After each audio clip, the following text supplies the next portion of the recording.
Viewers क्या हाल है। मेरा नाम है अली कामरान और मैं अपने चैनल आपके सरमाए के तहफ़्फ़ुज़ की जानिब से आपकी खिदमत में हाज़िर हूँ। जैसे कि आप जानते हैं कि पाकिस्तान में लोग अपनी सेविंग को 3 चीज़ों में इन्वेस्ट करना चाहते हैं: प्रॉपर्टी, गोल्ड या डॉलर। तो आज हमारा मौजूद है डॉलर कैसी इन्वेस्टमेंट है। इससे पहले हमें डॉलर के को शुरू की हमें हिस्ट्री देखते हैं कि डॉलर इंटरनेशनल करेंसी कैसे बना। तो ये बात है वर्ल्ड वार वन और वर्ल्ड वार टू के बाद ना, पहली जंग अज़ीम और दूसरी जंग अज़ीम के बाद जो दुनिया की बड़ी बड़ी इकोनॉमीज थी, मीशत थी, वो उनके हालात बड़े पतले थे, यानी कि बुरे हालात थे उनके। इसमें इंग्लैंड, यूके, जापान, जर्मनी ये भी शामिल थे। बड़ी इकोनॉमीज यही थी उस वक्त की। और ऑटोमन एम्पायर यानी कि सल्तनत उस्मानिया। तो ये जब ये जंग ख़त्म हुई तो तमाम ममालिक ने ये इकट्ठे होकर ये सोचा कि हम दुनिया में अब तजारत किस चीज़ में शुरू की जाए, क्योंकि सोने और चांदी का तो काफ़ी उसमें बुरहान था, यानी कि जंग की वजह से शॉर्टेज थी। तो इससे सबसे ज़्यादा जो रिज़र्व थे वो अमेरिका के पास थे। तो 1944 को ब्रेटन वुड्स एक अमेरिका में एक जगह है, यहाँ पे 44 कंट्रीज 44 ममालिक के वफूद इकट्ठे हुए। उन्होंने ये फैसला किया कि आइंदा से हमारा जो करेंसी ट्रेड होगी वो डॉलर में होगी और डॉलर का लिंक होगा डायरेक्ट गोल्ड के साथ, क्योंकि अमेरिका में सबसे ज़्यादा रिजर्व थे। तो अमेरिका का $35 का एक औंस सोना होगा, ये फिक्स कर दी। बाकी सारे मुल्क जो से अपनी करेंसीज को डॉलर के साथ पैच कर देंगे, यानी और ये डॉलर ही एक आर्मी करेंसी के तौर पर उभरा उस वक्त। ये काम चलता रहा, 1958 में फुली इम्प्लीमेंट हुआ और उसके बाद जनाब ये काफ़ी ज़्यादा, लेकिन इसमें लोगों को ये मसला था कि लोग ममालिक को ये एक कंसर्न था, यानी उनका एक एतराज़ था कि हमें तो जो है अपना जो भी हम कमाते हैं हमें अर्न करना पड़ता है, यानी कि हम एक्सपोर्ट करेंगे तो हमें $100 मिलेगा।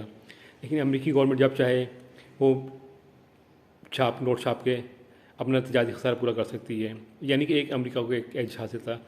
इस वजह से 1965 को फ्रांस के सदर चार्ल्स डी गाल ने ये डिसाइड किया कि हम अपनी रिज़र्व्स को डॉलर के बजाय सोने में कन्वर्ट करेंगे। हमारी करेंसी के जो होगा लिंक होगा वो गोल्ड के साथ होगा।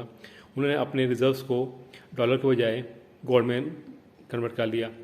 1970 बाकी काफ़ी ममालिक ने उनको फॉलो किया, जिसमें स्विट्ज़रलैंड भी शामिल था और काफ़ी दूसरी कंट्रीज़ भी थी। उसके बाद दूसरा मसला ये था कि शुरू में तो इकॉनमी जंग की वजह से काफ़ी तबाह हाल थी मुल्कों के लिए, ऐसे वो भी बढ़नी शुरू कर दी और आलमी मईशत तकरीबन 4 गुना बढ़ गई 1970 तक। तो उसमें ये मसला था, अमेरिका को एक तो डॉलर प्रिंट करने का मसला था कि वो अपनी ज़रूरत के मुताबिक डॉलर प्रिंट नहीं कर सकता था। जितने उसको डॉलर प्रिंट करने होते उसके अगेंस्ट उतना ही सोना अपने रिजर्व में रखना पड़ता था। और ये जैसे ममालिक के अपने अलग रिजर्व रखने शुरू कर दिए जाते, तो अमेरिका को प्रॉब्लम थी। और दूसरी बात ये थी कि अमेरिका में इंपोर्ट्स सस्ती थी क्योंकि और एक्सपोर्ट महंगी थी, क्योंकि अमेरिकी करेंसी उन्होंने एक लेवल मेंटेन किया था डॉलर के गोल्ड के साथ। तो इसी वजह से अमेरिका को काफ़ी प्रॉब्लम्स आ रही थी। तो इसके बाद जनाब फरवरी 1971 में अमेरिका ने जो से गोल्ड से विड्रॉ कर लिया, यानी उसने कहा कि हमारा कोई गोल्ड से लिंक नहीं रहा, यानी कि हम अपनी मर्ज़ी से डॉलर छाप सकते हैं। उसके बाद से जो से अमेरिका करेंसी काफ़ी डिवैल्यू भी हुई है और अब एक वो पेपर करेंसी, यानी उसकी बैग के पीछे कोई गोल्ड रिजर्व्स नहीं है। 1971 तक तो थे, 70 तक थे, 71 में तो खैर अमेरिका ने अपने आप को गोल्ड से अलग कर लिया। अब जो भी करेंसी है वो पेपर करेंसी है।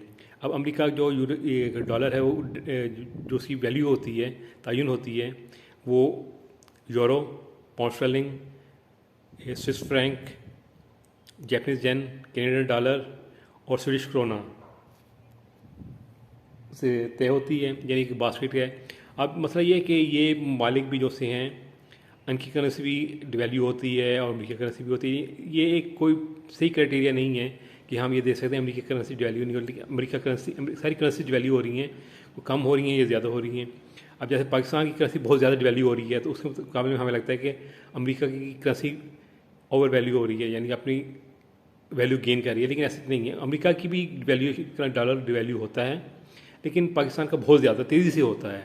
تو یعنی اگر آپ اپنی انویسٹمنٹ کو اس لیے ڈالر میں رکھنا چاہتے ہیں کہ ہمیں انفلیشن سے کوئی پروٹیکشن ملے گی، ہمیں ہیج ملے گا، تو یہ آپ کی بھول ہے، خام خیالی ہے.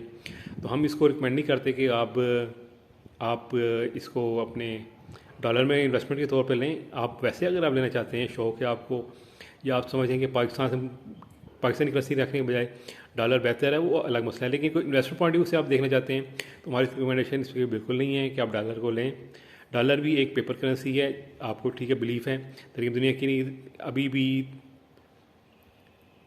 میجر جو ٹریڈ ہے وہ اس میں ڈالر میں ہی ہو رہی ہیں. ایک انٹرنیشنل کرنسی ہے، لوگوں کا فیتھ ہے، لیکن جہاں تک انویسٹمنٹ پوائنٹ آف ویو کی حوالے سے بات ہے تو ہم اس کو ریکمینڈ نہیں کرتے. ڈالر بھی ڈیویلیو ہوتا ہے، اس کی کرنسی کی ویلیو بھی گرتی ہے. تو بہتر یہ ہے کہ آپ ڈالر میں انویسٹمنٹ پوائنٹ آف ویو سے نہ ڈالر خریدیں. باقی اگر آپ کو ہمارے چینل پسند آئے تو اس کو لائک کیجیے گا، اور نہ پسند آئے تو کمنٹس میں بتائیے گا آپ کو کیوں نہیں پسند آیا. تھینک یو، جزاک اللہ خیر.